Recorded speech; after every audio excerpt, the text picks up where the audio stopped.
en una tarde que mientras Rusia se empeña en convertir la vieja Europa en un infierno, ahora ya incluso, imagino que lo sabéis hoy mismo, pues las novedades son que todavía más graves, ya han empezado los bombardeos en zonas de prácticamente a 80 kilómetros de Polonia, a 100 y pico kilómetros de Rumanía, y no se sabe cuándo va a frenarse esta barbarie. Y alguien que ha vivido también muy de cerca de este tipo de situaciones, a través de un periodismo muy vivo y probablemente con un concepto de la información y de la comunicación que claramente se ha ido perdiendo, como yo creo que se ve en el propio libro, pues es David Jiménez, que nos acompaña hoy.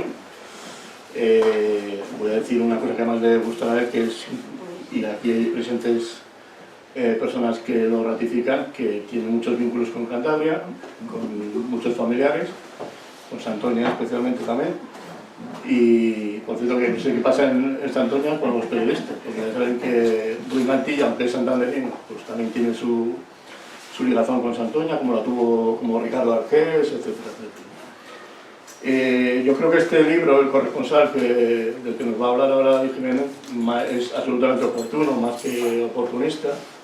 Probablemente sea la deriva o la consecuencia lógica de donde viene, de no solamente ejercer ese oficio y de esa manera al límite muchas veces, sino de haber escrito antes bueno, pues algún libro paralelo con la experiencia de Kabul, por ejemplo, y en este con la experiencia de Birmania, que es de lo que más nos va a hablar. Pero también yo creo que es una consecuencia bastante lógica en cuanto a debate, en cuanto al perfil de lo que es el periodista y de hoy, de este convulso y extraño siglo XXI, y de lo que puede ser en el futuro, ¿no? Creo que además ha habido libros paralelos, antes que citaba Mantilla, que publicó recientemente, presentó aquí mismo Papel, una novela también que habla más en principio de las relaciones desde dentro.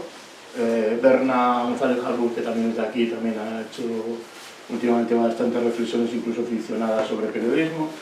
Pero bueno, este es un libro, vamos a decir, de combate a flor de piel, con muchos perfiles humanos, casi de una manera coral, y del que se puede sacar muchas conclusiones y hay muchos caminos. El libro está dedicado a Ricardo Ortega, que como sabéis falleció en Haití, y yo siempre aprovecho este tipo de cosas para recordar, y muchos de vosotros además le conocisteis, a alguien como Juancho, que fue asesinado en Panamá por el ejército norteamericano, el ejército de la libertad, y todavía no se ha conseguido además reconocer ni lograr ningún tipo, vamos a decir, de compensación, pese a algunos pasos que se han ido dando, y bueno, se ha hecho exposiciones, se han hecho muchas reivindicaciones, pero no ha sido posible.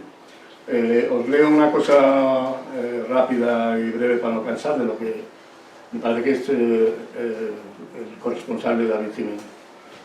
Lo de David Jiménez en El corresponsal es ficción, es testimonio novelado, es crónica, evocación por supuesto, retrato individual y colectivo, humano, nunca corporativo, y sobre todo es una agitada, precisa, intensa, celebrativa en lo bueno y en lo malo, visión del periodismo en carne viva. En realidad es un libro jet lag, una historia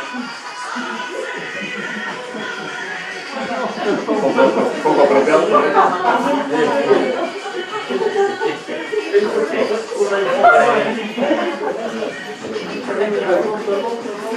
Bueno, seguimos. A ver si la próxima por lo menos es de Schubert o algo así. En realidad es un libro de jet-lag, digo, una historia congelada como la de Endurance, permafrost e iceberg, un hielo que arde en el tiempo detenido, en el recobrado, en el deseado y en el revivido. Es sobre todo el perfil fragmentado y extraído de muchos otros perfiles que comparten más que una profesión, una condición existencial, una manera de estar y ser en el mundo.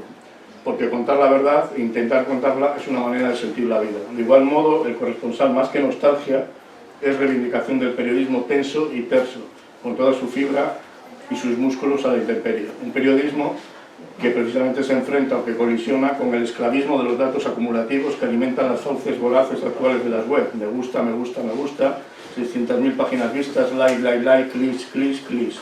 mientras la vida pasa de largo.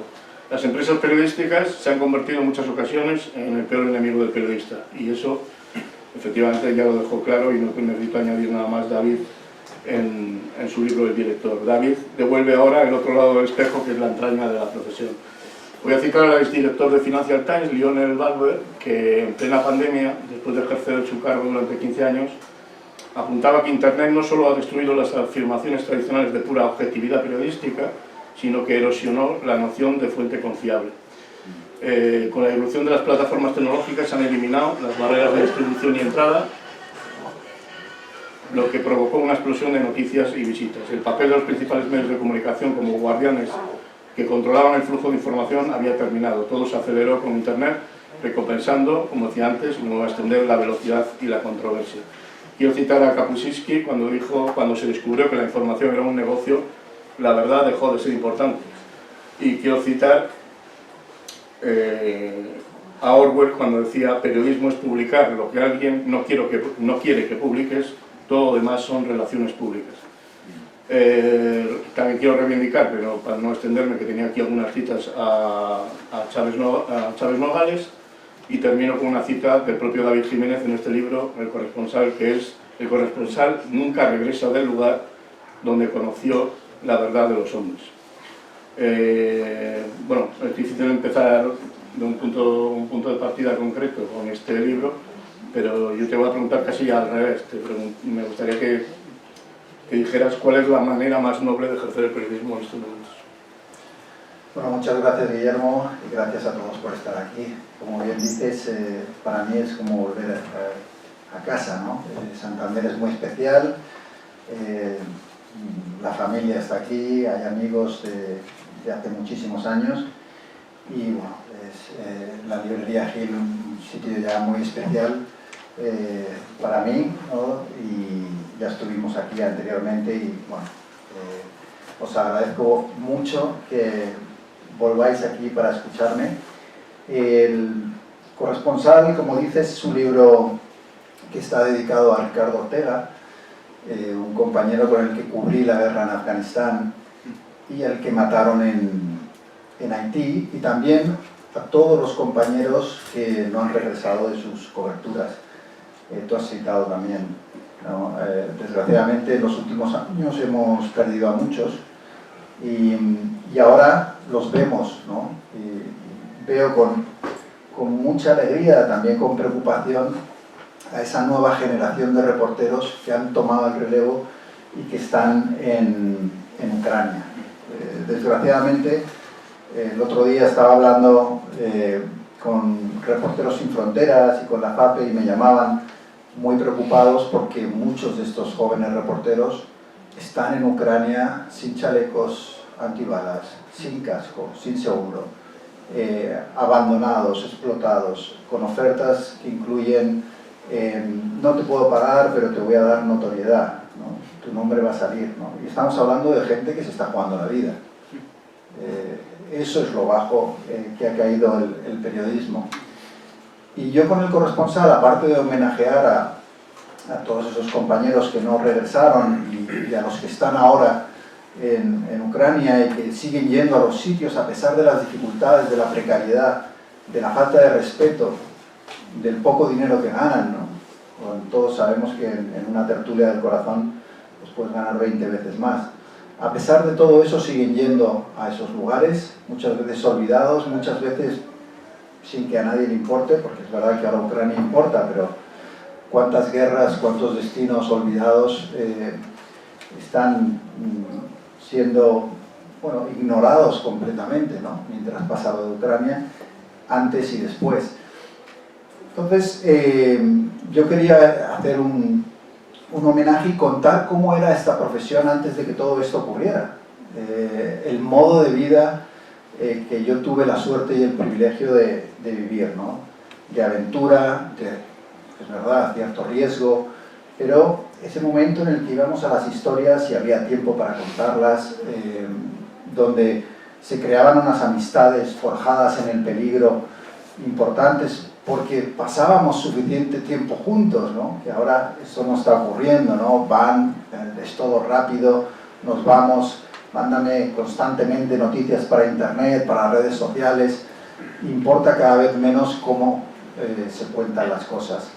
Y para hacer eso, para hacer ese homenaje a un oficio que a mí me parece fundamental, ¿no?, que es el de contarnos todas estas cosas que pasan, pues escogí un lugar como Birmania, que es un país exótico, oriental, lleno de misterio, lleno de belleza, que Daniel Vinton, uno de los protagonistas, describe como el lugar más feliz y triste jamás inventado, ¿no?, o el más bello y triste jamás inventado. Porque yo fui enviado a cubrir la revolución que hubo en el 2007, del azafrán se llamaba, por el color de los ropajes de los monjes que lideraron aquella revuelta. Y allí fui testigo no solo de cómo los soldados birmanos masacraron a cientos de personas, sino también cómo mataron a escasos metros de donde yo estaba a un compañero. Ese compañero es hoy uno de los protagonistas del Corresponsal, y también ahí quería, en cierto modo, dar un homenaje, ¿no?, a esa persona. Al final lo que he escrito, porque no quería hacer un ensayo sobre el oficio de corresponsal, es una novela de aventura, de acción, que tiene su parte de thriller y que tiene también, quiero imaginar, su parte de contenido y de mensaje, ¿no? Los personajes son periodistas, muchos de ellos, porque los reporteros que me he ido encontrando en esos 20 años que yo fui corresponsal, me daba la sensación de que daba muchísimo juego, ¿no?, que te encontrabas a juguetes rotos, que estaban completamente inadaptados, vivían en el limbo. Estaban esas vedettes del periodismo que se ponen el chaleco antibalas cuando las balas están a 200 kilómetros de distancia. Estaban los idealistas, como el joven narrador del libro, Miguel Bravo, que llega a su primera gran cobertura. Luego, si hay preguntas, me van a preguntar, ¿tú cuál eras? De todos estos personajes, ¿no? Yo creo que todos. Y claro, la respuesta es que probablemente hay algo de mí en casi todos, ¿no? Bueno, espero que no mucho en algunos, pero... Y creo que esos reporteros, precisamente porque viven al límite siempre, dan muchísimo juego como personajes y para una novela, porque al final sus triunfos y sus derrotas, sus egos, sus rivalidades, sus historias de amor, sus amistades, como decía, forjadas en el peligro, todo es vivido con una intensidad especial cuando sabes que al día siguiente a lo mejor te pueden matar. Y ahí es donde he recreado ese mundo de los reporteros que viví durante 20 años y que desgraciadamente los jóvenes reporteros de hoy, o los estudiantes, no van a poder vivir, ¿no?, porque ha cambiado tanto y para mal el oficio del reportero y del corresponsal, que esa aventura que yo narro en Birmania difícilmente la podrán vivir. Ni siquiera los bares de corresponsales están ya abiertos, no han ido cerrando en todos los lugares donde antes los había y donde los corresponsales iban a intentar olvidarse en un pequeño oasis al final de la jornada que estaban en la guerra, en la revolución o en el desastre, ¿no? Así que, bueno, he intentado plasmar toda esa experiencia, he retratado a personajes que son más reales de lo que podáis imaginar, a pesar de que algunos son muy peculiares, y la situación es un país y una tragedia y una revolución que es completamente real, hasta el punto, y con esto voy a acabar para que me puedas interrogar, hasta el punto de que cuando estaba escribiendo el libro llegó la noticia de un nuevo golpe de Estado en Birmania, y cuando me asomaba a la televisión, esa caja de los horrores que nunca nos cuenta nada bueno sobre el mundo, volví a ver cómo los militares birmanos masacraban a la población en febrero del año pasado, ¿no? Y aquello pues me hizo revivir, mientras escribía el libro, la propia experiencia que yo había vivido años antes. Así que, bueno, gracias Guillermo por esa introducción tan generosa y de nuevo a todos vosotros por estar aquí. Nada, sí quería dejar claro que en contra de lo que pudiera parecer no es un libro, vamos a decir, endogámico, mucho menos. Tampoco es el año que vivimos peligrosamente, quiere decir que no hay... Ni yo soy Mel Gibson. Bueno, eso me parecía más claro. Quiere decir que no hay... perdón. No, dale al botón vos. Que no hay, vamos a decir, un afán de hacer un retrato de círculo cerrado de lo que es el periodista. Es un libro bastante humano y donde todos esos perfiles plurales pues van cambiando y además se van entrelazando mucho con lo que sería la pura historia o los sucesos en cuanto al ritmo y todo. Yo te quería preguntar qué diferencia, porque claro, tú has cambiado como persona y probablemente todo lo que has escrito o que escribes después del director viene un poco condicionado. Entonces, dando un salto, un flashback, te diría qué diferencia hay entre el autor de Botones de Kabul, que al fin y al cabo haces otro retrato de otra geografía y también del periodismo, con respecto a lo que es el corresponsal, ¿no? Bueno, la verdad es que El Botones de Kabul es un libro que escribí cuando todavía era reportero de guerra. Y yo creo que se nota en que me costaba mucho separar al periodista del escritor. Y quizá algunos de los defectos que tiene ese libro vienen por ahí, ¿no?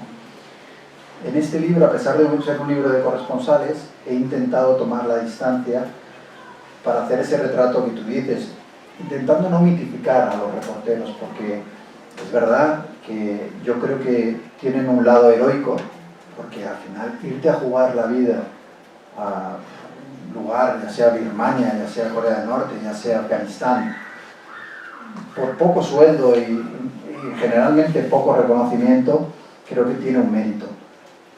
Y sin embargo no quería mitificar a esos personajes, porque el mismo reportero valiente que se va a jugar la vida a Afganistán luego es capaz, y yo lo he visto, de ocultar el teléfono satélite del compañero para que no envíe su crónica a tiempo y enviar la suya antes, ¿no? Es decir, que al final son personas y tienen sus luces y sus sombras, y yo quería retratarlos con todo, ¿no?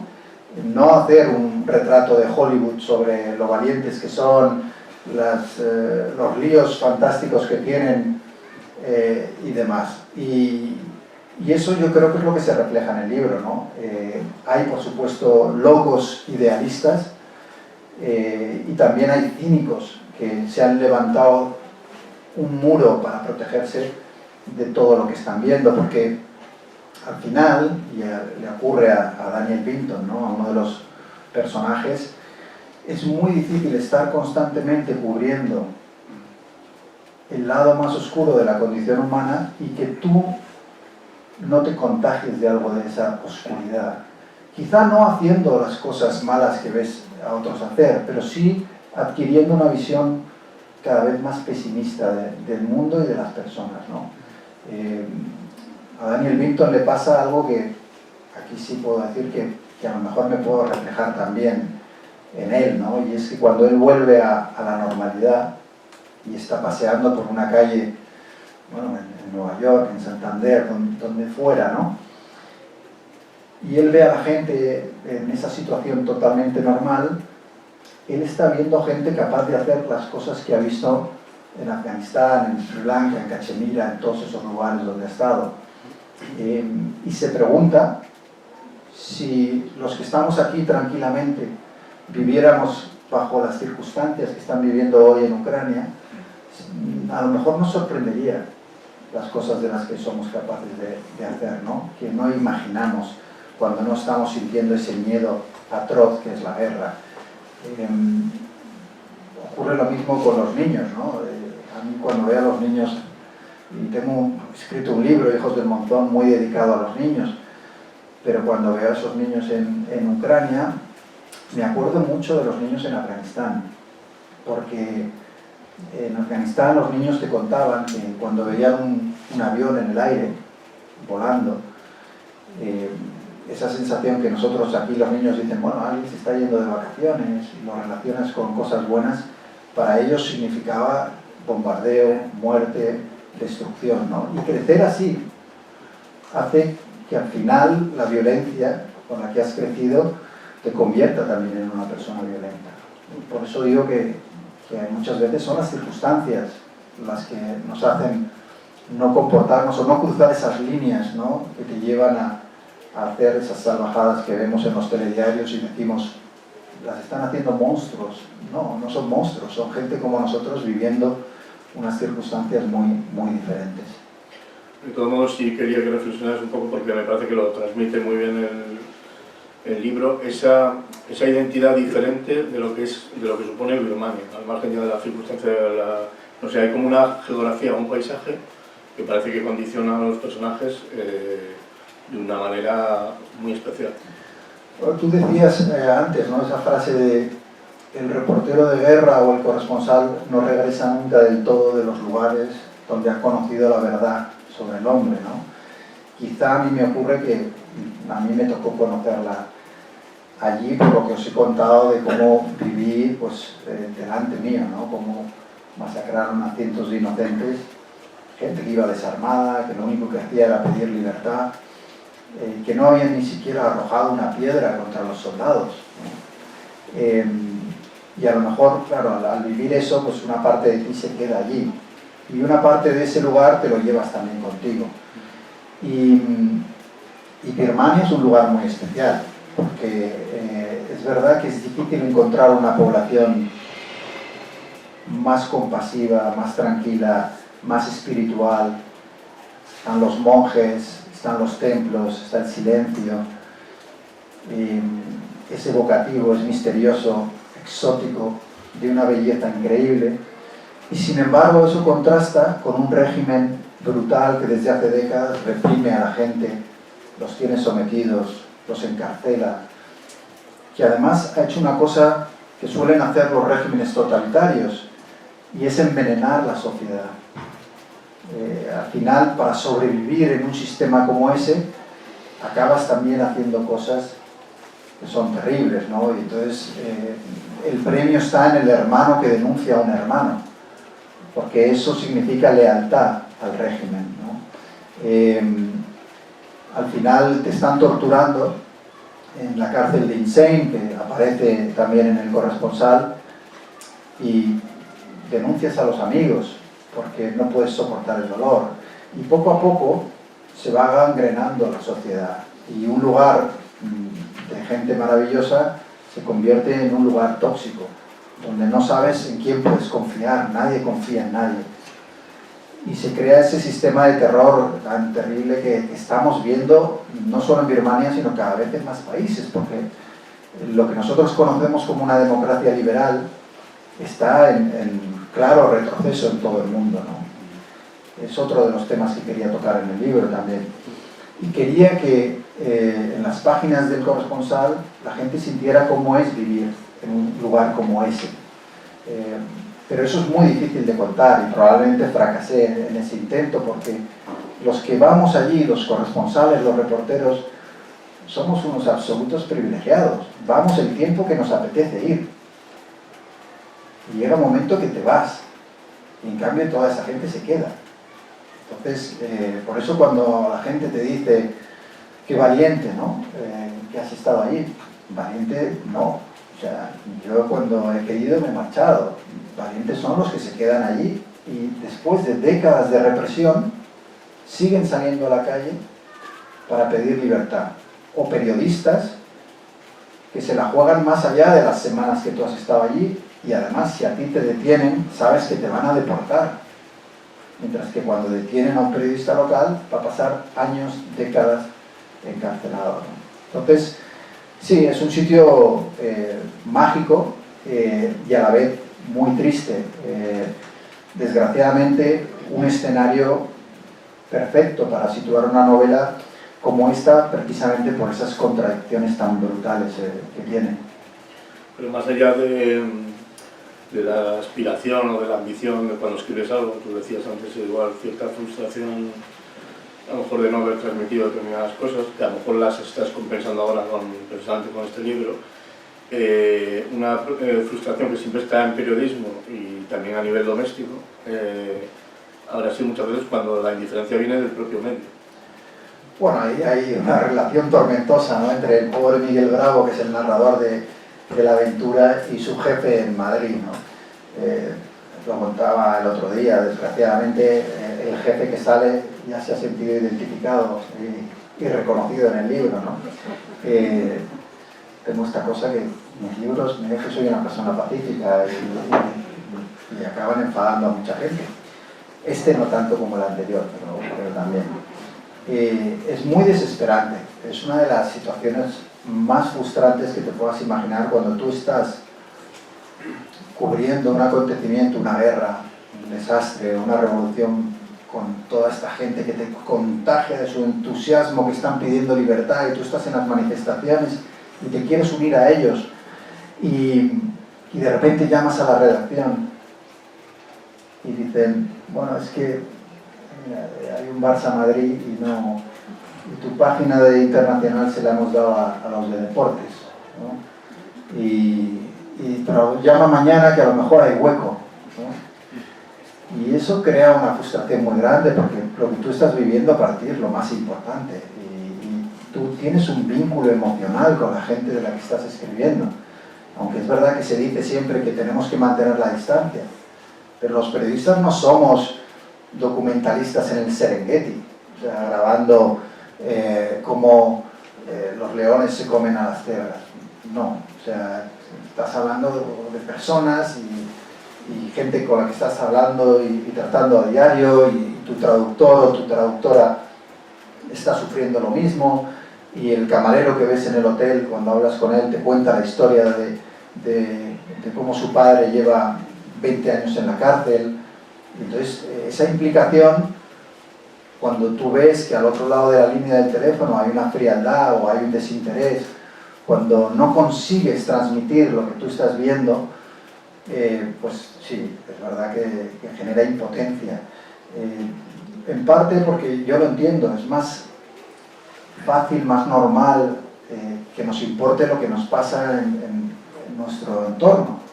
Yo entiendo que la gente le preocupe que el transporte público funcione en su ciudad, es que es normal, y que vea con mucha distancia lo que pasa en un país como Birmania.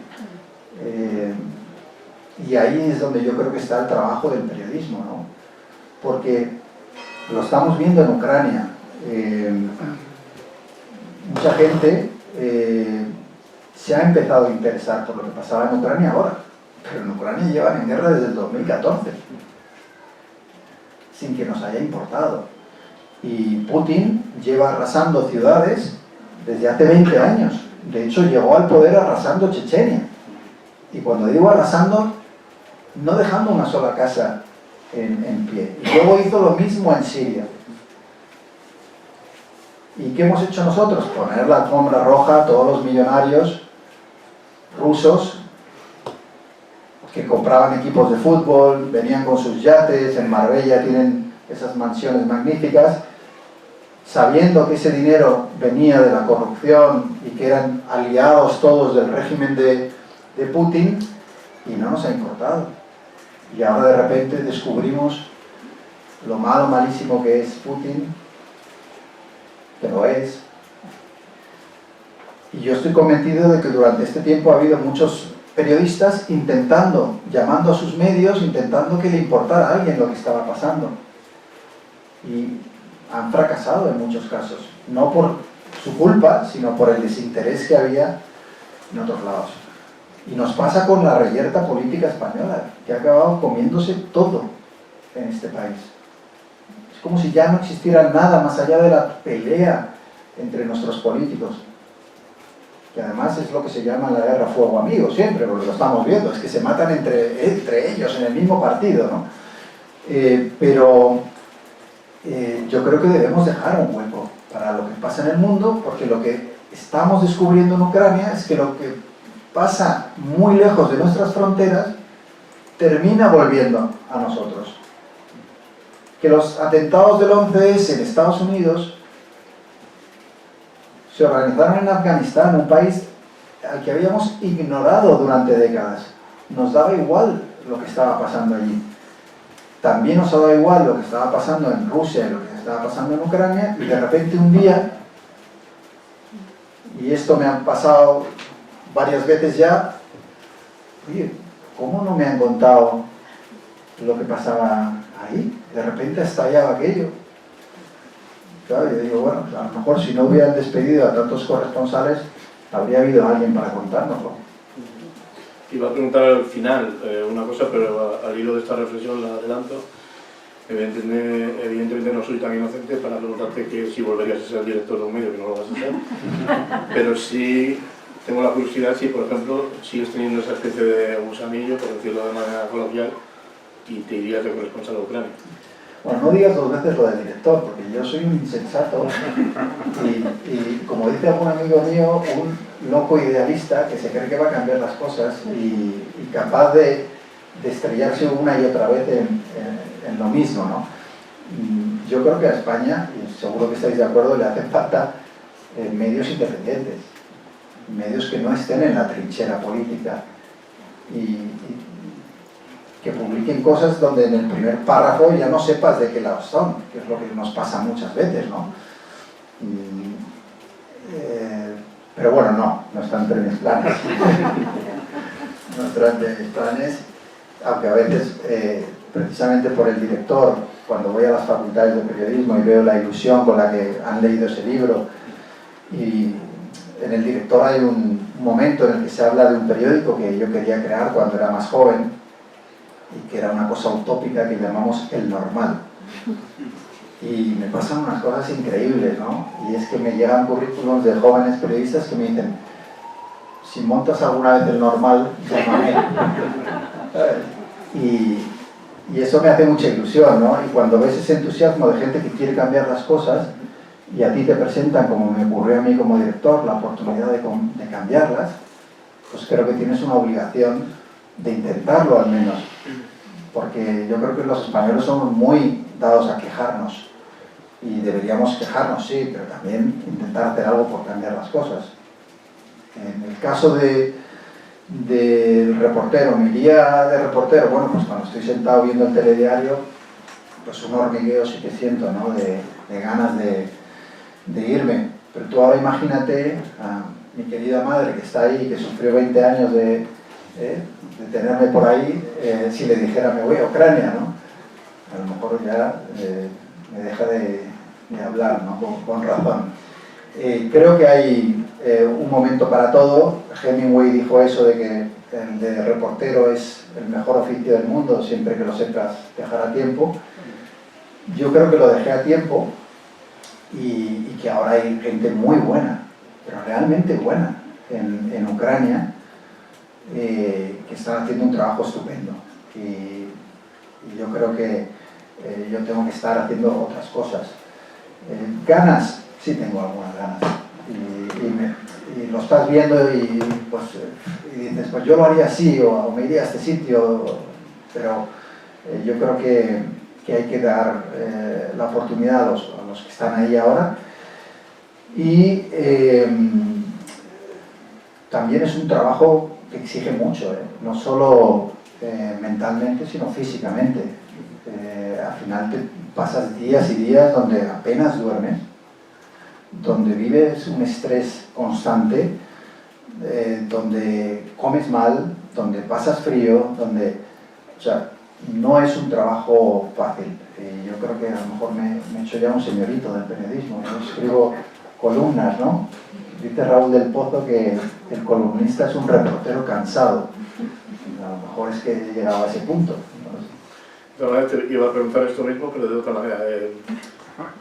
¿Qué diferencias ves en lo esencial, pues, todas esas cosas esenciales de contar historias, de comportamientos y actitudes de lo que son los periodistas en otros países, cubriendo esas situaciones muchas veces tan extremas? ¿Tú ves mucha diferencia ahora en lo que sería el caso de Ucrania con respecto, por ejemplo, a lo que viviste en Birmania? Ha cambiado totalmente.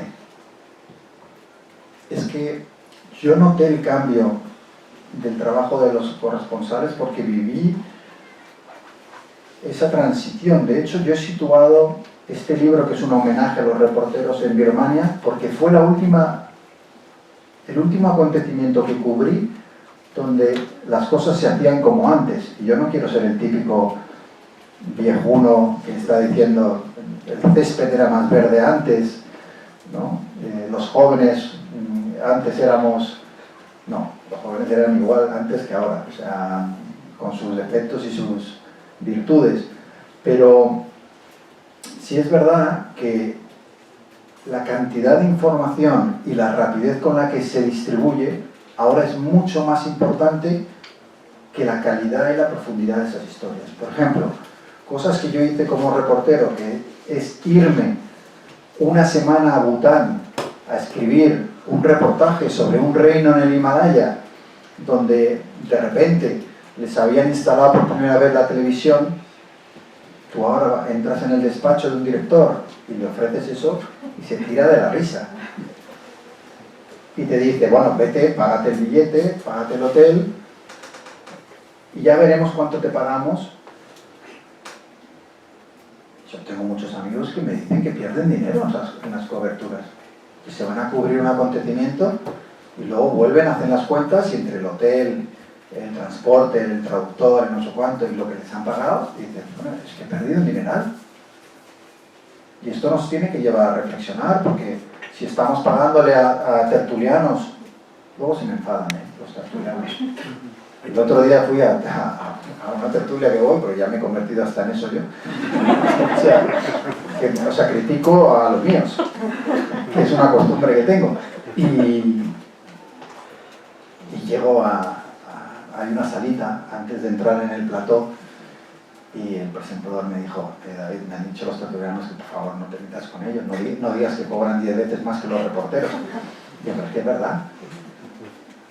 No estos que hacen política, que también está bastante mal pagado, sino tú ahora vas, eres un tertuliano del corazón y vas a ganar una fortuna, vas a ser más famoso y en los restaurantes te van a dar mesa.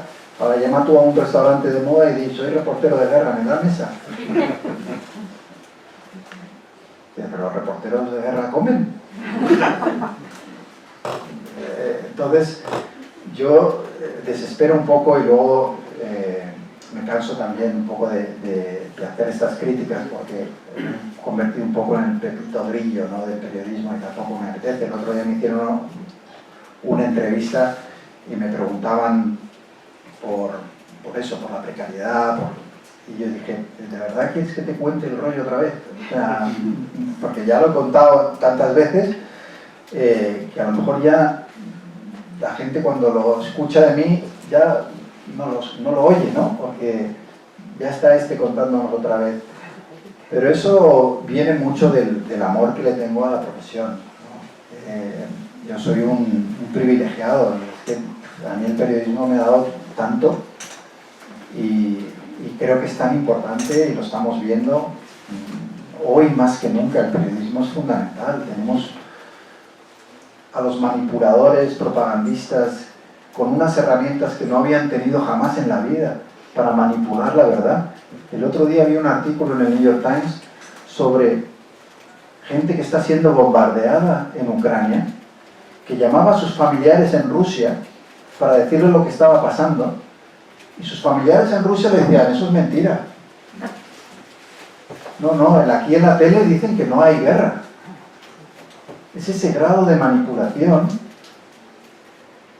que es brutal y que es tan perjudicial, al que tenemos que combatir con el mejor periodismo posible, ¿no? Y dando valor a quienes se arriesgan por contar la verdad.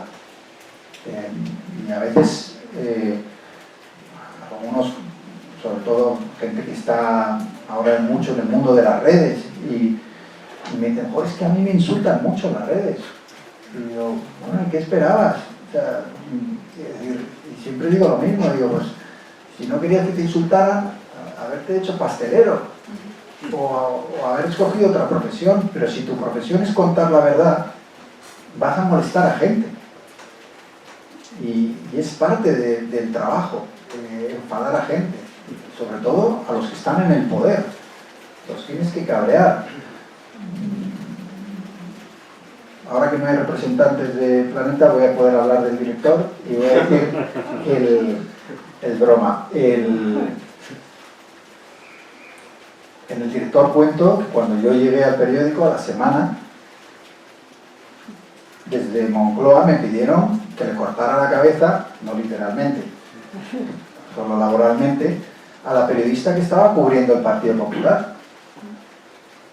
Claro, yo me quedé y dije, pero ¿desde cuándo organiza mi redacción el poder político? Marisol Hernández, que cubría entonces el PP. Y entonces bajé a hablar con Marisol y le dije, me están pidiendo tu cabeza.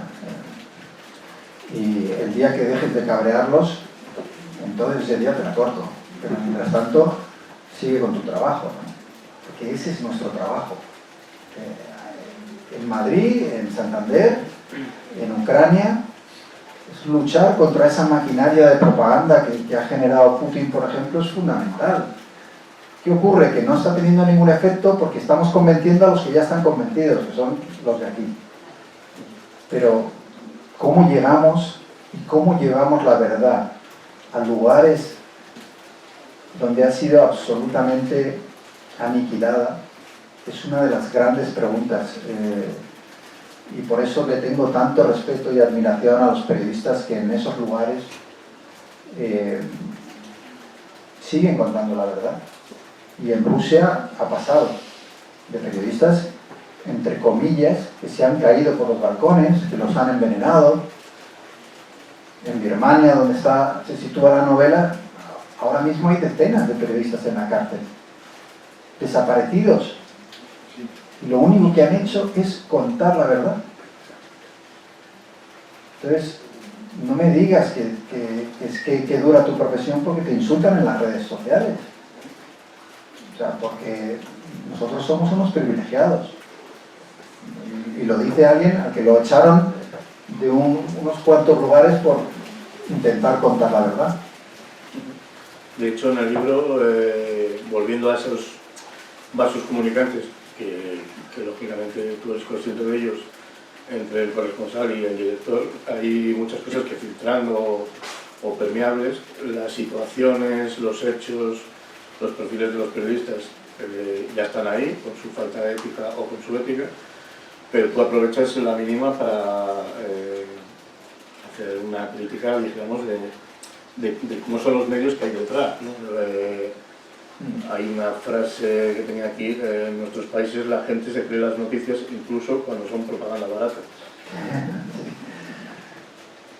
Bueno, es que yo creo que veo más justificable que un periodista no cuente la verdad en la Rusia de Putin, donde te pueden arrojar por un balcón, y nunca jamás comprenderé a periodistas que en España se venden por una tertulia o por promocionarse dentro de su medio de comunicación y que son capaces de manipular la verdad a sabiendas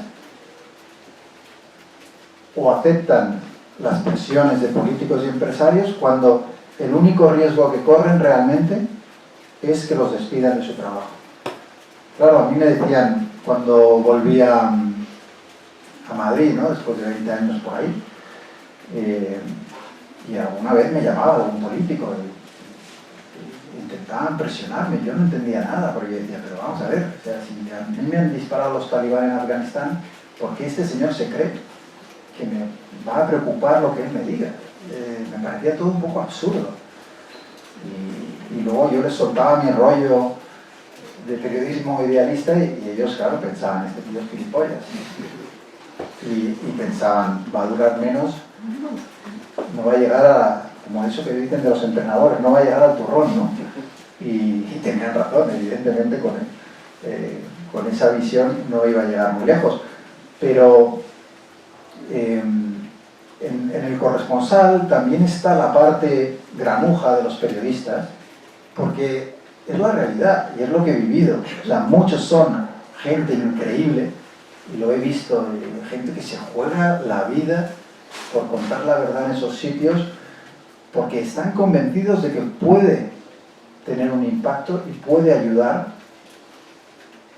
a mejorar las cosas. Pero también he visto a tipos y tipas que bueno, van ahí para ver si se hacen famosos, si escriben un libro, para hacer un espectáculo de cualquier tipo. Ahora en la guerra de Ucrania yo veo muchas veces programas de la televisión que son un sálvame del reporterismo. Y ves al reportero contándote todas las cosas que le pasan a él. Y yo digo, pero ¿desde cuándo el periodismo es contar lo que te pasa a ti y no lo que le pasa a los demás? Es justo al revés. Y cada vez más vemos, y creo que el titular de la entrevista que me han hecho hoy en el diario Montañés es ese, ¿no? Cómo se está haciendo muchas veces un espectáculo de la guerra. Y eso yo creo que al final banaliza el sufrimiento de la gente. Y luego, eso sí, si pones una foto demasiado gráfica, la gente empieza a decir, qué buitres, mira, ya están aquí siendo sensacionalistas. Pues no, es que la guerra es eso, ¿no? Pero una cosa es contar la guerra y reflejar la realidad, y otra es convertirlo todo en un espectáculo, por audiencia, ¿no? Y también para mantener a la gente, y esto está muy estudiado, y en Estados Unidos hay varios análisis que lo cuentan muy bien, y es como la mejor manera de mantener a la audiencia enganchada es que sientan miedo. Si tú consigues que la audiencia tenga miedo, va a estar constantemente enganchado para saber qué está pasando. Y el otro día se me ocurrió decir, ya todo era la Tercera Guerra Mundial, apocalipsis nuclear. Claro, yo lo dije en directo, dije, tampoco exageremos ni nos hagamos eco de la retórica o traslademos a la verdad la retórica de un dictador que se ha metido en un lío que no esperaba, que no le están saliendo las cosas, porque luego hay mucha gente que está sufriendo y que cada vez tiene más miedo, ¿no? Y es verdad que es una situación terrible, pero también hay que poner en contexto toda la situación, ¿no? Para no llevarla más allá de lo que es, porque si ya la guerra es terrible y tú la sensacionalizas todavía más, pues entonces ya es peor, ¿no? Normalmente un escritor suele hablar mucho sobre que va a matar a su padre literario y tal. Y aquí te he oído decir que para escribir El Corresponsal has matado al periodista. Sí, lo que pasa es que mi editor, en Planeta, que es un tipo estupendo, que lo ha editado con muchísimo cariño, me decía, bueno, lo has matado un 90%. O sea, algo queda del periodista, ¿no?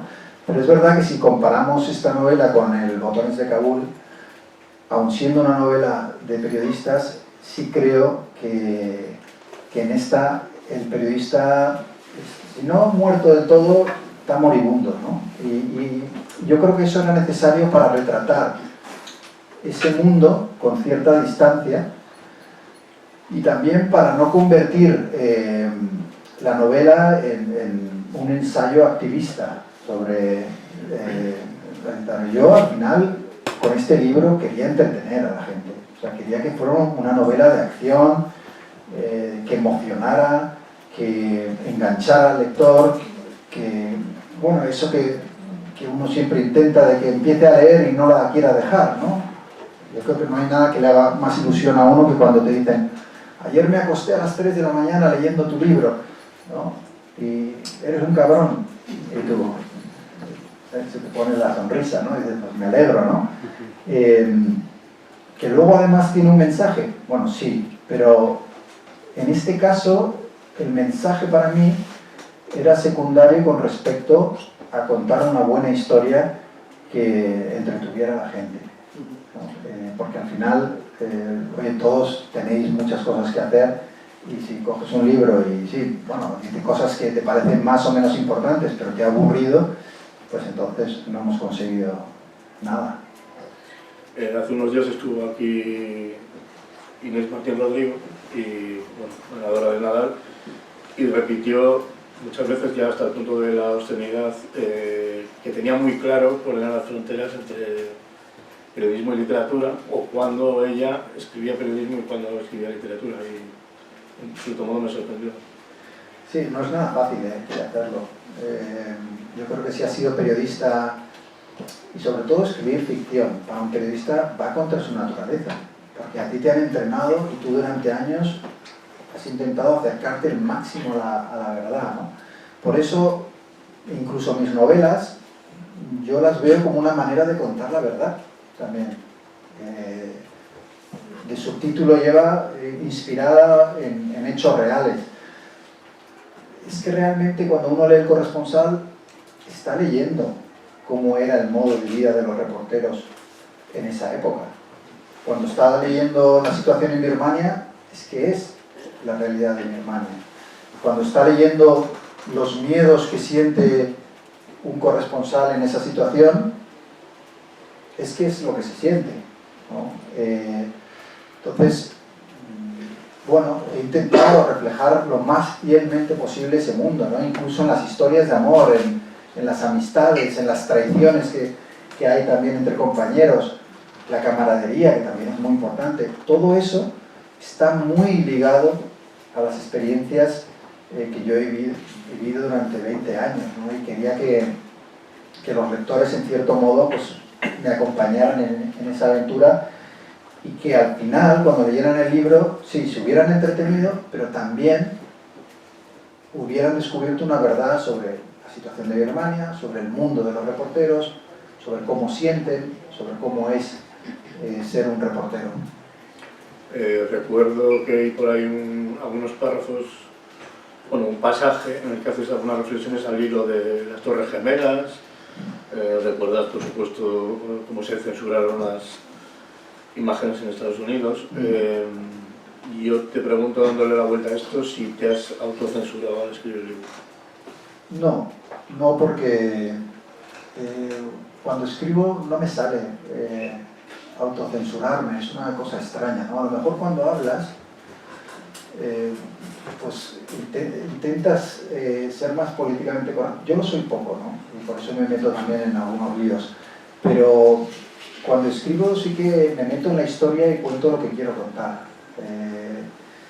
Y luego, cuando vuelvo a releer algo, y digo, bueno, aquí me he pasado. Pero yo mismo me digo, pues si ahora lo cambio, me estoy traicionando. En cierto modo, a veces dejo cosas que probablemente son inconvenientes, pensando, si esto es lo que pensaba, si esto es lo que creo, no lo cambies ahora por pensar cuál es la reacción que va a haber después. Esto en algunos casos trae problemas como en el libro El Director, y es que no solo te creas enemigos, sino que también pierdes algún amigo. Porque cuando escribía ese libro, había veces que decía, bueno, esto no le va a gustar nada a esta persona a la que aprecio. Pero también pensaba, si me pongo a pensar en todas las reacciones de todos los afectados en este libro, al final se va a quedar en nada, ¿no? Entonces no puedo hacer eso. Y me empeñaba en mantener incluso algunas partes que eran duras de cara a gente que a lo mejor apreciaba y que sabía que no lo iban a entender como así fue. Pero en la novela te permite todavía ir más lejos, ¿no? Pero al final tú siempre puedes decir a los cabreados, oye, es que es una novela. Oye, pero este se parece mucho a mí. Digo, ya, pero no lo es. Sí, eso te iba a preguntar, aunque has hecho una reflexión al principio, ¿no? De que no es, que podías haber ido por el lado del ensayo o el puro documento, la crónica, ¿no? Pero te iba a preguntar eso, que hasta qué punto también la ficción no deja de ser una especie de mascarilla, ¿no? Es un poco, ¿no? Yo de los 5 libros que tengo escritos, 3 son no ficción y 2 son ficción basada en la realidad. Bueno, a mí me sirven los 2 para contar la verdad, pero es verdad que hay una cosa más honesta en escribir directamente un ensayo en el que tú le estás diciendo a los lectores todo lo que estás leyendo aquí es verdad. En el caso del Director especialmente porque ya la primera persona a la que le propuse el libro me dijo: no lo publico porque me va a costar 200 demandas, ¿no?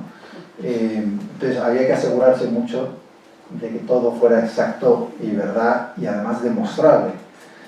Y en cambio en la novela es verdad que tienes esa coartada, ¿no? De poder decir en un momento dado: esto es ficción. A mí me gusta el misterio también de, ¿no? Cuando me pregunta la gente: oye, ¿tú quién eres? Y esto pasó y esto no pasó. Yo creo que tiene su gracia, ¿no? Dejar también a los lectores que decidan. Creo que el secreto del buen novelista, al que uno aspira a ser, es cuando tú consigues que la gente esté leyendo una novela y crea que está leyendo una historia real, ¿no? Y eso es lo que yo he intentado. Por eso para mí era mucho más fácil trasladar el mundo de los reporteros que no el de una profesión a lo mejor que no conozca o que no tenga contacto con ella. También te digo que ya le he dicho a la editorial que este es el último libro de periodistas que escribo, porque me tienen harto los periodistas y porque creo que ha llegado el momento de aventurarse a escribir sobre otras cosas, ¿no?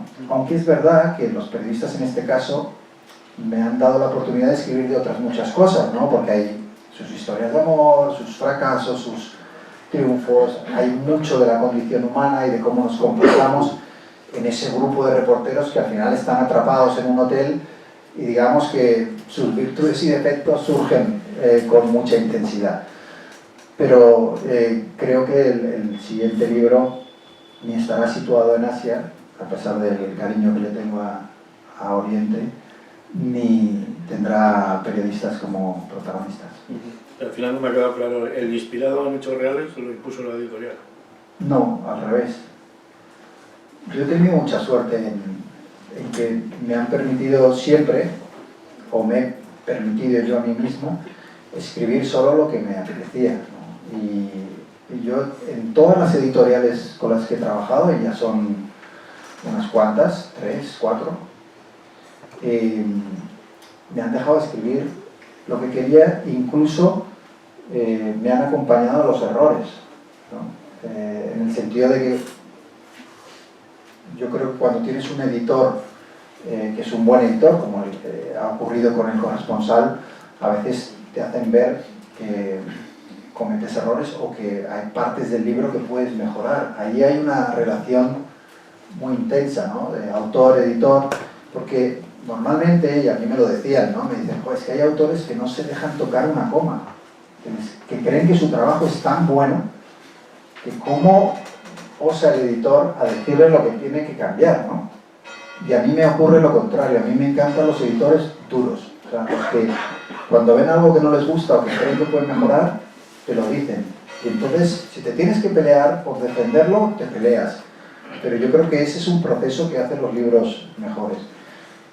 Y yo he tenido mucha suerte con mis 2 últimos editores. O sea, Emilio, otro cántabro, claro, los cántabros que son así, es un editor duro, pero tan bueno que coge tu trabajo y lo hace mejor. Y en este caso me he encontrado lo mismo. Me he encontrado un editor que estaba empeñado en mejorar el libro y juntos yo creo que lo conseguimos. Luego hay cosas en las que, bueno, pues tú estás empeñado y la última palabra es del autor. Es decir, los errores que pueda tener este libro son todos de mi responsabilidad. Bueno, iba a decir que conozco, no quiero parecerme a ti, pero conozco a un finalista del Planeta que le quitaron 300 páginas. Pero bueno. Yo de censura podría hablarte.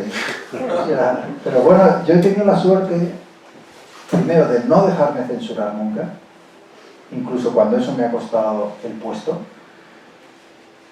Y luego, en el tema de los libros, incluso en un libro tan difícil como El Director, con los riesgos que eso conllevaba para una editorial pequeña como Libros del Caos, que al final te estás metiendo con las empresas más grandes del país y con gente con mucho poder, que son ellos, ¿no? Una pequeña editorial contra eso. Pero es que fue una de las razones de que los eligiera, porque ellos habían tenido un problema con Fariña. Ese libro había sido secuestrado por un juez Y yo había visto con admiración cómo ellos, a pesar de ser una editorial pequeña, lo habían defendido hasta el final. Y yo dije, para el libro este kamikaze que yo quiero escribir, esta es mi editorial. Y de hecho, tuve una oferta económica 4 veces superior a la de Libros del Cao y me fui con Libros del Cao. Porque pensaba que si el libro se metía en problemas, ellos lo iban a defender hasta el final. Ahora estoy con una editorial nueva que es un mundo completamente diferente por tamaño, por capacidad de distribución, porque es parte de un grupo gigante. Y me he encontrado, es verdad que es una novela, pero me he encontrado, y si no lo diría, y mañana me largaría y no tendría ningún problema, pero yo me he encontrado respeto a mi trabajo y absoluta libertad. Bueno, vamos terminando si quieres para que luego pregunte a alguien. Quería comentaros algo sobre el traslado o la adaptación al cine de director. Bueno, eso... Porque hay otra cosa clara, cuando imagino que gente que lo ha podido leer que esté aquí, cuando lees El Corresponsal ves una película, realmente. Yo veo casi más películas en El Corresponsal que en el director, pero bueno, en la del director es un proyecto que va avanzado y que ya tenemos un guión y que, bueno, antes de venir aquí estaba hablando de ese tema con uno de los productores y si todo va bien, pues pronto habrá película del director. Es verdad que El Corresponsal es una película mucho más cara de hacer, o sea, porque no es lo mismo montar una película en una redacción que irte a Birmania o montar un set de una revuelta en un país exótico que lo podrían hacer aquí, en Santander, ¿no? Coges aquí al lado y, no sé, oye, te traes a unos cuantos actores de allí y ahora se hacen cosas increíbles, pero es mucho más costoso. Ojalá los dos terminen estrenándose en el cine, en las plataformas y demás, porque eso hará que esas historias lleguen a más gente. Pero tengo curiosidad, ¿quién va a hacer de director? Yo he propuesto a mí mismo, pero me han dicho, estás un poco ya mayor, perdiendo pelo y puede ser un fracaso. Pero no, ya en serio, estamos en el proceso ahora de escoger a las personas, ¿no? Y habrá que ver. Yo reconozco que soy muy malo para esto y a veces me dan nombres que yo y cualquier mortal que viva en este planeta debería conocer y yo digo, ¿y ese quién es? Entonces, porque yo me quedé en Antonio Banderas, ¿sabes? O sea, ya me preguntas de actores, directores, no conozco mucho ese mundo, ¿no? Pero, bueno, que sea guapo, simpático, inteligente, aunque eso puede ser un problema. Porque luego te llevan a una promoción y ponen al director de verdad y al actor estupendo al lado, y la gente puede sentirse un poco decepcionada, ¿no? Y lo último que te iba a preguntar, bueno, al margen de dar paso a la gente, era sobre nuevos formatos, ¿no? En paralelo, dijéramos, a ese periodismo que va desfalleciendo, que fenece y tal, o desapareciendo claramente, como tú dices muchas veces, hay nuevos formatos. Más bien se está, yo creo, más de laboratorio, de experimentación, que todavía no sé dónde nos van a llevar. Hay una moda ahora, por ejemplo, con el podcast que tú mismo has practicado y te quería preguntar un poco por eso. Bueno, a mí me ha interesado siempre la historia, más que el formato o la plataforma, ¿no? Yo creo que una buena historia se puede contar en diferentes formatos. Nos hemos empeñado los periodistas en decirle a la gente dónde tiene que consumir lo que hacemos. Y eso es absurdo. O sea, al final tú lo único que puedes hacer es contar buenas historias relevantes para la gente, que estén al servicio del ciudadano y alejada de los intereses políticos, económicos y mediáticos. Y luego tiene que ser el lector, según su edad, según sus gustos, según lo que quiera, el que escoja en qué formato lo quiere consumir. Si lo quiere en podcast, si lo quiere en un documental, si lo quiere en un periódico de papel, si lo quiere en internet, en el teléfono móvil, donde quieran. eso ya no va a depender de nosotros. Yo creo que tenemos, y es uno de los errores que nos llevó al desastre, dejar de decirle a la gente dónde tiene que leer el periodismo, ¿no? Porque el público es variado y cada uno tiene sus gustos. Al final lo importante es que la historia sea buena, sea rigurosa, sea creíble, esté bien trabajada, y lo demás yo creo que hay que dejárselo a la libertad. Ahora es verdad que tenemos un problema serio en cómo monetizar y hacer rentables esos nuevos formatos. Se nos ha muerto o está moribundo el negocio antiguo del papel y de la distribución, y en los nuevos no terminamos de encontrar el dinero que los sostenga. Pero yo soy optimista, yo creo que la gente joven lo va a conseguir, o sea, que esto está cambiando y que habrá oportunidades para aquellos que tengan esa vocación y determinación, y tendremos que adaptarnos. Por cierto, que los periodistas hemos hecho mucho para que el ciudadano no valore al periodismo como servicio público. Bueno, no confían en nosotros y habría que preguntarse por qué. ¿Por qué los periodistas salen como la profesión peor valorada? Y una de las razones, yo creo, es que nos hemos dedicado durante mucho tiempo a contar todo lo que iba mal de los demás y hemos sido incapaces de contar nada de lo nuestro. Y ha habido una ley del silencio que se rompió, yo creo, en parte con el director, que nos ha perjudicado mucho, porque la gente no es idiota y sabían de nuestros secretos que nosotros contábamos en los corrillos en la redacción, porque a mí, claro, me llamaba mucho la atención compañeros que se escandalizaban, con los que yo había tenido durante 20 años la misma conversación y coincidían en todo lo que se escribe en el libro. Y de repente veías en su Twitter, ¡qué escándalo! ¿Cómo es posible? ¿Cómo se atreve a contar? Y ¿por qué no? ¿Qué pasa? Que lo de los periodistas no se puede contar. Todo lo de los demás sí, pero lo de los periodistas no. Si a eso le añades que muchas veces el periodismo en países con una libertad de prensa frágil como la nuestra se hace para favorecer intereses económicos, políticos, mediáticos y no al ciudadano, pues normal que se rompa la confianza, y ahora lo que tenemos que hacer es recuperarla. Y recuperarla va a suponer demostrar otra vez a la audiencia que estamos de su lado, que no estamos trabajando para intereses, que realmente estamos de su lado. No vamos por el buen camino, y desde que se publicó el director, de hecho, hay mucha gente que me pregunta, bueno, pero ¿ha mejorado la cosa desde...? Ojalá pudiera decir que sí. Me temo que no, y que va a tener que ser esa generación de jóvenes idealistas que vienen por detrás los que nos echen a la mía y lo hagan mucho mejor de lo que lo hemos hecho nosotros. Vamos, que me pega que si estuviéramos en el mercado anglosajón ya había aparecido el director 2. Bueno, es que en el mercado anglosajón libros como El director hay decenas. Aquí fue un escándalo, que por cierto no me vino mal para las ventas, pero el escándalo que se creó alrededor del director fue ridículo. O sea, parecía que había escrito los versos satánicos del periodismo, ¿no? Y solo faltó una fatua y que me prendiera fuego la asociación de la prensa, ¿no?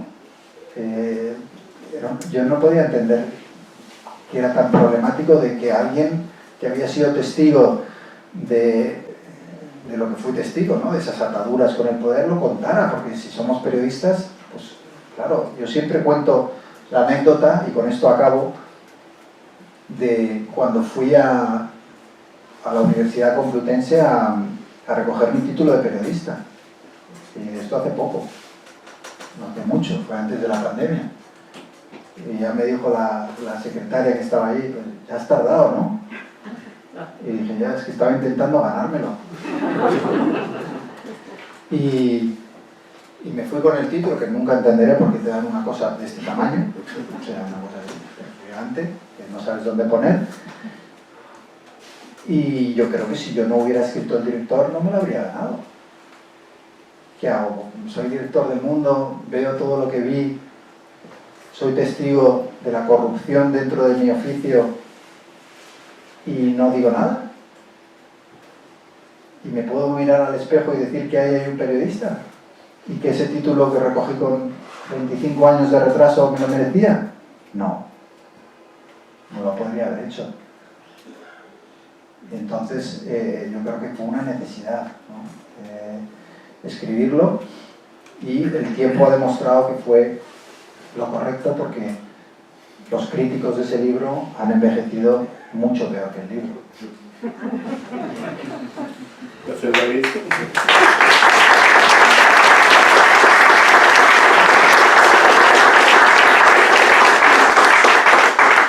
Pues nada, se abre un turno para las preguntas importantes.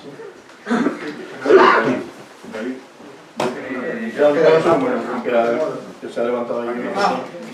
No os veis y luego ya. Es para eso.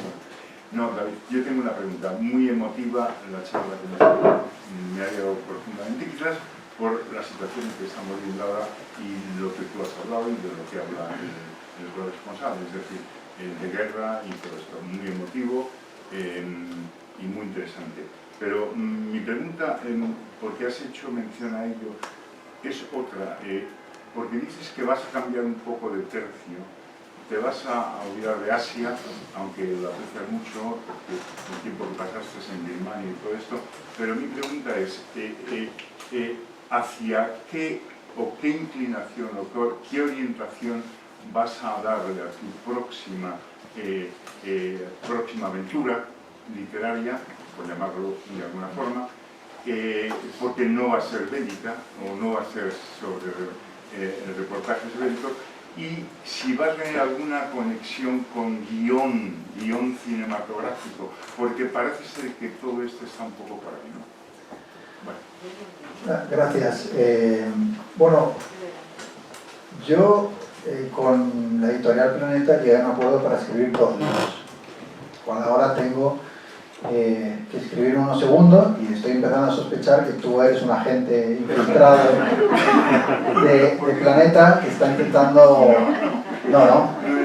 De verdad, de todo corazón, ¿eh?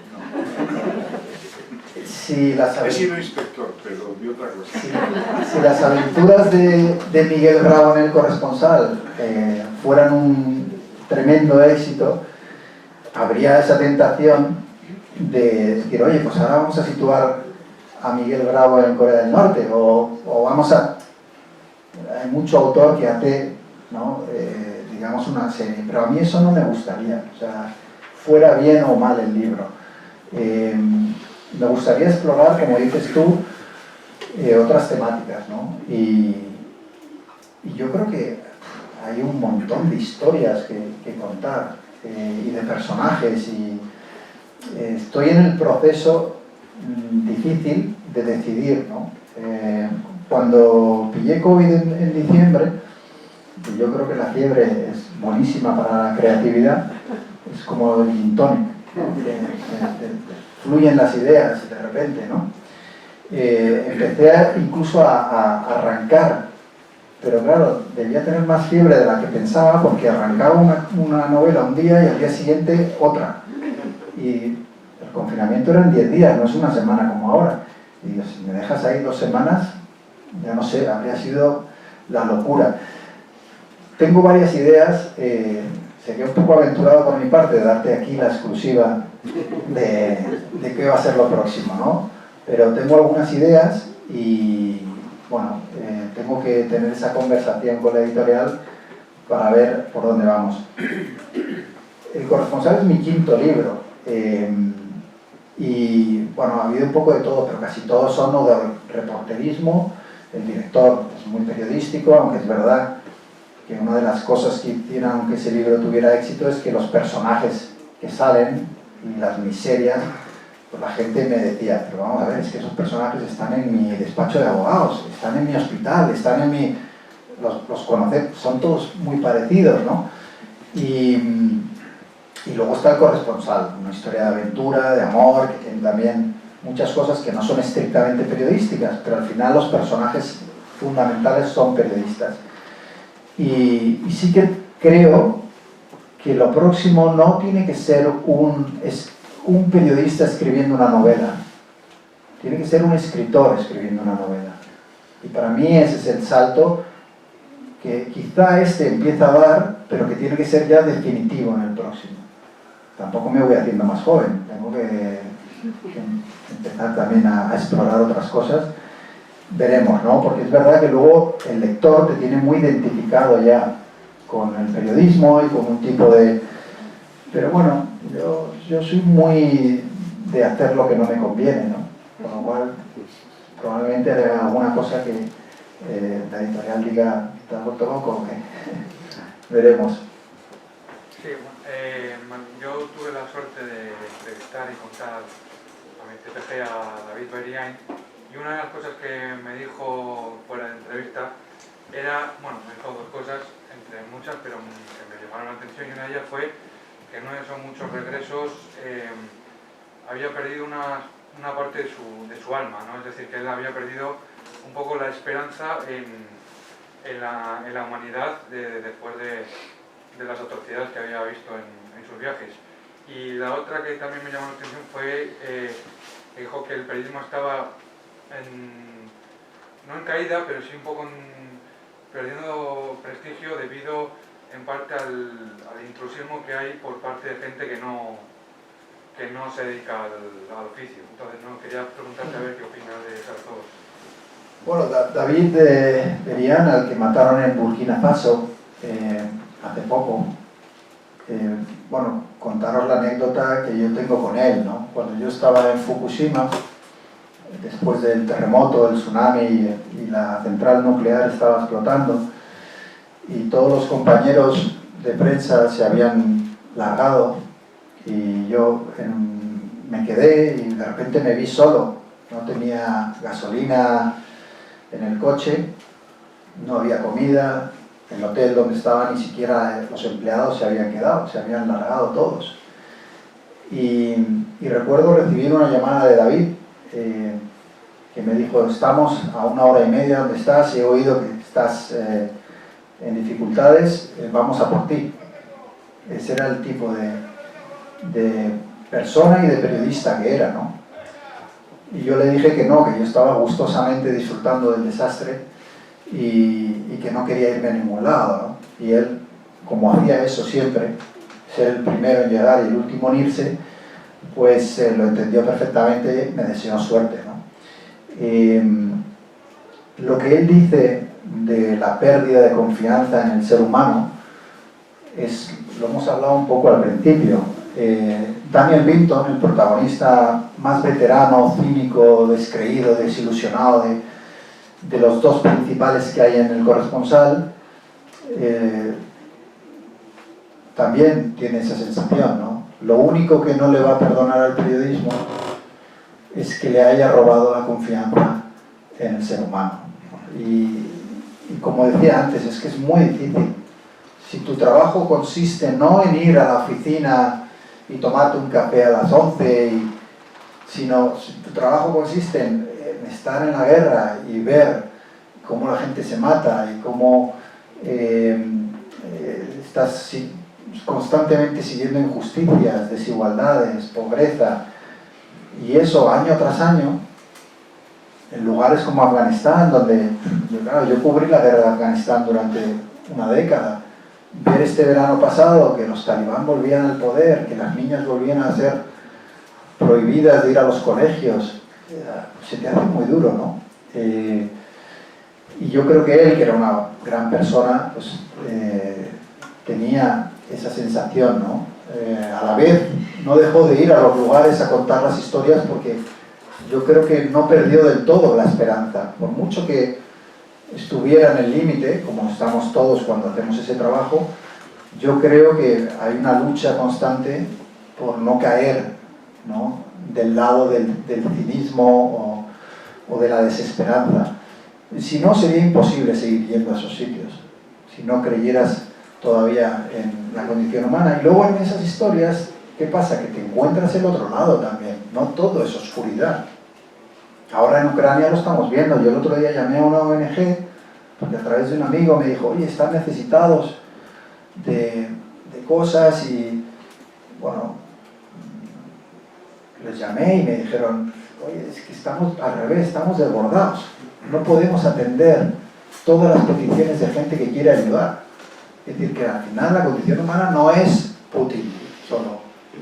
Hay también mucha gente intentando aportar luz incluso en esas situaciones, y cuando vemos el coraje con el que se están comportando los ucranianos, ¿no? Eso también te devuelve la esperanza, y cuando cubres esas cosas también encuentras esos actos de honor, de solidaridad, porque somos eso, ¿no? Yo lo cuento en el lugar más feliz del mundo, ¿no? No somos todo claridad ni absoluta oscuridad, somos bruma. Y el trabajo del periodista es adentrarse en esa bruma e intentar ver qué hay en medio de esa niebla, ¿no? Donde están los grises. Entonces, bueno, es una lucha constante de algún personaje del corresponsal, de David, mía cuando lo hice, y de mucha gente, ¿no? Que está en esto. El intentar no desesperarte del todo, a pesar de estar siendo testigo de esa parte más oscura constantemente. Y en cuanto a la intrusión en el periodismo, es que llamamos periodista a gente que no es periodista. El periodismo es contarle a la gente información relevante de una manera honesta, independiente y rigurosa. Y la mayor parte de la gente que se llama a sí misma periodista en España no hace nada parecido a eso. Y a lo mejor tenemos que ser los propios periodistas los primeros en decir abiertamente que no son periodistas, porque eso nos hace mucho daño a todos, el ponernos a todos en el mismo carro, ¿no? No es periodismo ir a un programa de televisión a contar la intimidad de otras personas, o como veíamos hace poco, como con el micrófono asaltando al hijo de un famoso para preguntarle por la supuesta infidelidad de su padre. Es que eso no es periodismo. No se puede llamar periodismo a eso. Entonces, yo no creo que el intrusismo venga de que tengas o no tengas el título, porque hay compañeros que dicen, no, solo los que tenemos el título de periodismo podemos ser periodistas. Y si es un manipulador, por mucho que tenga el título, y hay otro que estudió Derecho pero ejerce el periodismo con rigor y con ética, pues me quedo con el ético. ¿Qué quieres que te diga? Por mucho que el otro tenga 20 títulos y 3 másters en periodismo. Entonces, yo creo que tenemos, y además yo soy partidario de hacer una cosa que debo ser el único que quiere hacerla, porque a veces me dicen, mira, ya estás tú dando carnets de periodismo, mira quién te has creído. Y digo, bueno, es que eso es lo que tenemos que hacer, dar carnets de periodismo. Porque si tú eres arquitecto y cometes faltas éticas en tu trabajo y se desmorona un edificio que has construido, te quitan la licencia. Y en medicina igual. Pero tú en periodismo puedes destruir la vida de gente con falsedades, propaganda, información manipulada, y sigues ejerciendo el periodismo y yendo a tertulias. Y es más, en España tienen más éxito los que hacen eso que los rigurosos y serios, que muchos no tienen trabajo ni dónde caerse muertos. Entonces, yo sí creo que deberíamos empezar a colegiar este oficio y a darle unas licencias que se puedan perder, y que haya gente a la que se le retire el derecho a llamarse periodista o a ejercer el periodismo. Y yo creo que eso deberíamos hacerlo, pero hay un falso corporativismo que nos impide tomar esa decisión y que acaba protegiendo dentro de la masa a aquellos que manipulan y hacen daño. El periodismo mal hecho es terrible, puede destruir vidas, y las ha destruido muchas veces. Sí. A colación de lo que has dicho ahora, que bueno, la última tendencia es crear esas agencias que verifican la falsedad de las... como la policía del periodismo. Sí. El siguiente paso que va a ser la cárcel para meter los periódicos, eso es lo que ha dicho, quitarle una comisión deontológica. En muchos colegios, en colegios de médicos, de arquitectos, hay comisiones deontológicas, o había antes. Pero nosotros no tenemos esa ética ni esa organización. Es decir, yo dije una cosa que se me enfadaron también muchos compañeros, y es que si tú mañana aplicas el código deontológico del New York Times en España, el 99% de los periodistas se tienen que ir a su casa. Lo que pasa es que ellos lo aplican. Es que tú mañana te invita a comer el presidente de Amazon y tú aceptas, y al día siguiente te han despedido, porque tú no puedes aceptar eso. Y yo lo cuento en el director. En cuanto llegué a la redacción como director, a la semana me estaban ofreciendo un gran banco, ¿no? Un viaje a un concierto privado de Sting, hotel 6 estrellas, te recogemos en casa, que venga tu señora. Y yo dije, pero si nosotros informamos de ese banco, ¿cómo voy a aceptar? Y entonces me dijo las secretarias, que son lo mejor de los periódicos, por encima del director, claramente. ¿Quieres ver la lista de los que fueron el año pasado? Entonces salió la lista, o sea, todos los que conocéis, de los más célebres en la radio, en la televisión y en los periódicos, habían ido, ¿no? Yo creo que es muy difícil limpiar la profesión cuando los que están arriba no quieren, porque les va estupendamente con las cosas como están. Va a ser difícil, por eso, cambiarlo. Hay personas que están intentándolo, pero yo creo que habrá que empezar por abajo, ¿no? Y de abajo arriba, que es como son las revueltas y las revoluciones, ¿no? Y a veces, como la de Birmania, pues son fallidas y pasa un tiempo y se vuelve a intentar, y al final yo confío en el cambio, ¿no? Y de la misma manera que las dictaduras, al final todas acaban cayendo, ¿no? Y bueno, espero que tengamos la fuerza, ¿no?, dentro del oficio para cambiar. Y no soy súper optimista, pero bueno, hay que dejar ahí una puerta a la esperanza.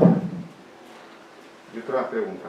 Así como la del director, probablemente fue una forma de desahogarte de una situación que habías tenido de tu profesión. O sea, una forma de desahogo, de ponerlo en conocimiento digamos, de la gente. El tema del corresponsal era una idea que tenías ya cuando abandonaste Birmania. ¿Algún día escribiré una novela sobre esto o surgió...? No tenía claro que iba a escribir un libro como este, pero sí es verdad que los libros son un poco terapia, todos, ¿no? Y una manera, ¿no? Eso que hablábamos y hemos citado, ¿no? El reportero no regresa nunca del todo de los lugares donde ha conocido la verdad de los hombres. Bueno, esa parte tuya que se queda en esos sitios, quizá una manera de recuperar parte de ti, de esa persona que se queda allí, es contarlo, ¿no? Y contarlo en un libro. Y yo sí creo que son un poco terapia los libros, ¿no? Y contar todas estas historias. Y sería mucho más difícil, por ejemplo, para mí, si como pretendía la empresa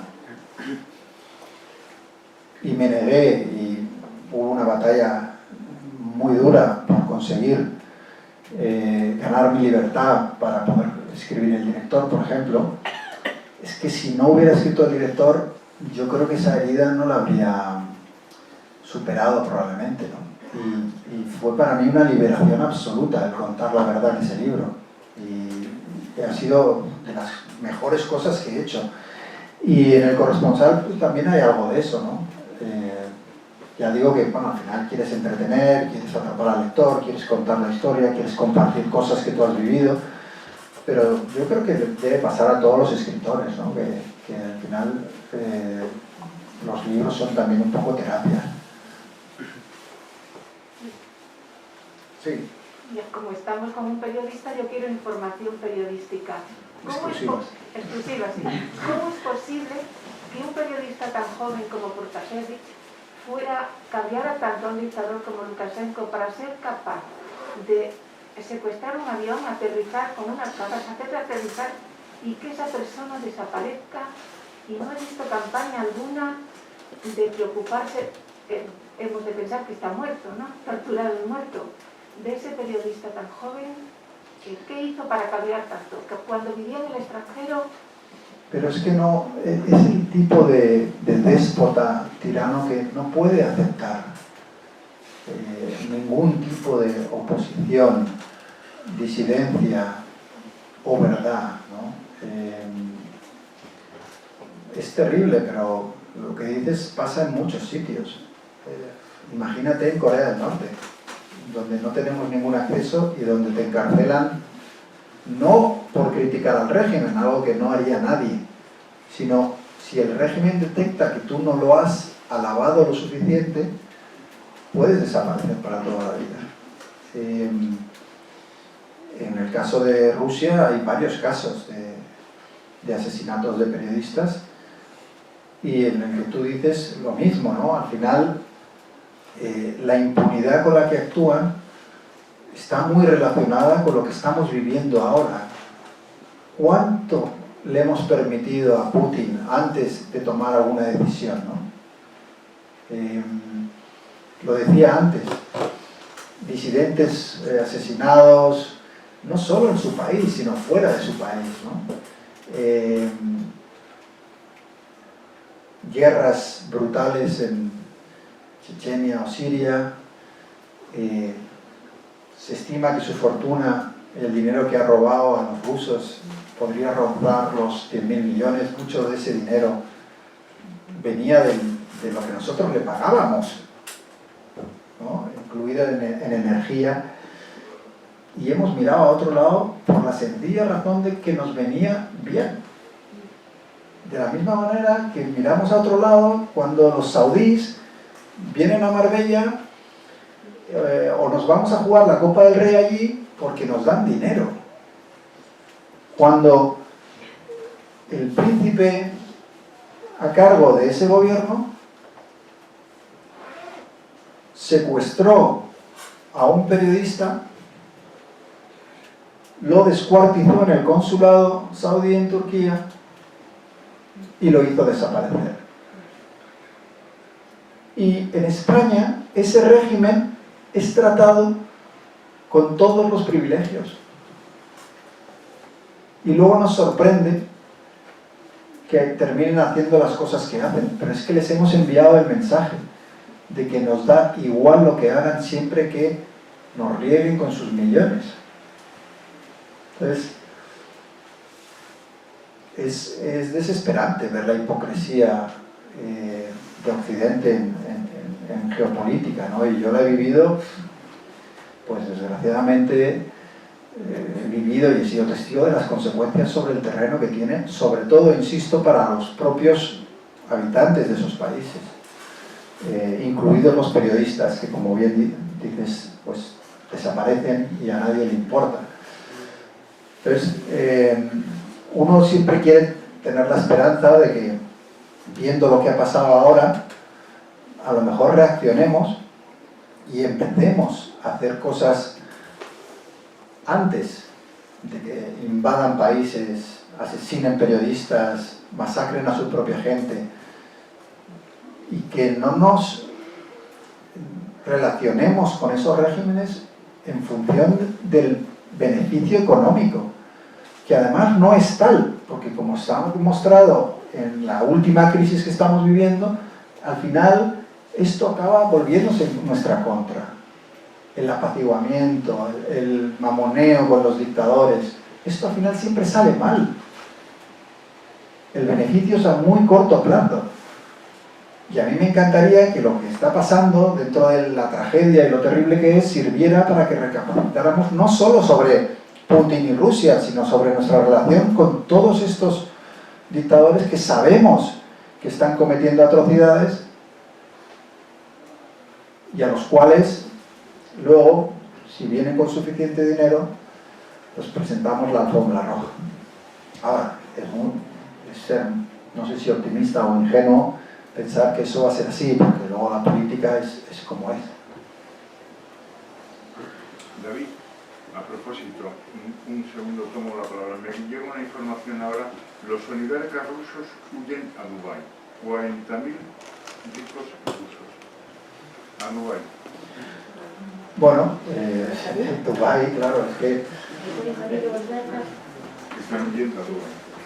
Bueno, vamos, los oligarcas que ahora se están confiscando propiedades y demás, te aseguro que su modo de vida no va a cambiar con todas las sanciones, porque tienen dinero de sobra y lo tienen en lugares donde nadie los va a poder tocar. Al final, es triste decirlo, pero las sanciones que estamos imponiendo, y yo estoy a favor de ellas, pero van a golpear sobre todo a la gente pequeña.